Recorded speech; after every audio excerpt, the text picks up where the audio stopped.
Hello, and welcome to another edition of the Manna-to-live-by, one day at a time. 5-minute devotionals.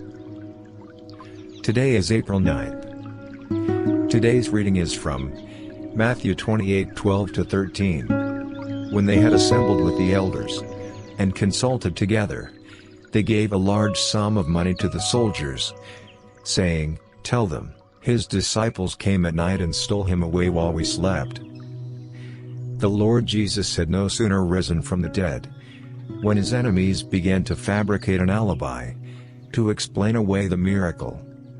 The best falsehood that they could concoct at that time was that the disciples came by night and stole the body. The swoon theory, suggesting that Jesus did not really die, but only swooned, didn't surface till centuries later.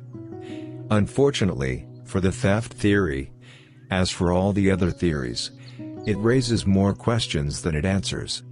For example, 1. Why didn't the chief priests and elders question the original report of the guards concerning the empty tomb? They accepted it as true, and hastened to devise an explanation as to how it had happened. 2. Why were the soldiers sleeping when they should have been on watch? The Roman penalty for sleeping on duty was death. Yet, they were promised immunity from punishment. Why? 3. How could all the soldiers have fallen asleep at the same time? It taxes credulity to think they would all have risked death for a time of sleep. 4.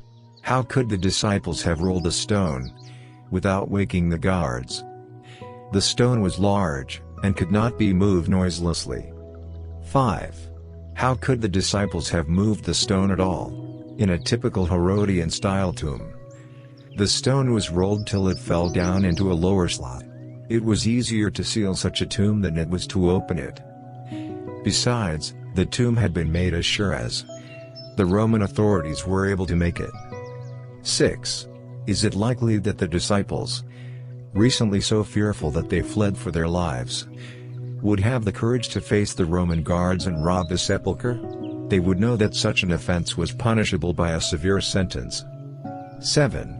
If the soldiers were all asleep, how did they know that the disciples had stolen the body? 8. If the disciples stole the body, why did they take time to remove the grave clothes and fold the napkin? Luke 24:12, John 26:7. 9. Why would the disciples want to steal the body? There was no reason. Actually, they were surprised and incredulous when they learned he had risen. Finally, would the disciples, honorable men that they were, go forth and preach the resurrection at great personal risk, if they knew it was a lie? Paul Little said, "Men do not die for what they know is a lie." They sincerely believe that Jesus has risen. The Lord is risen. He is risen indeed.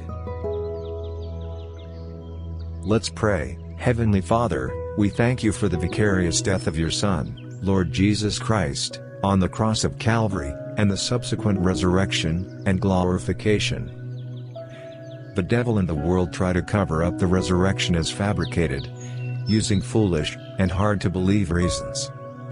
But, thank you, Lord, for the truth, which cannot be covered up by anyone.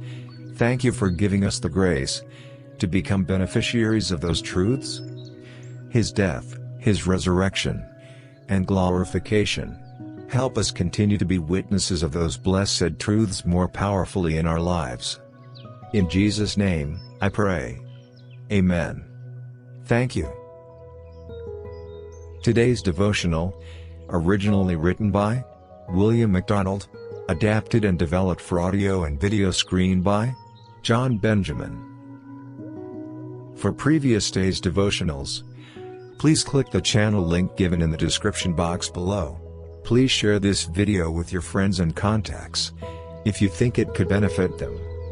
If you consider this video as of help to your spiritual journey, please like it, and subscribe. To God be the glory.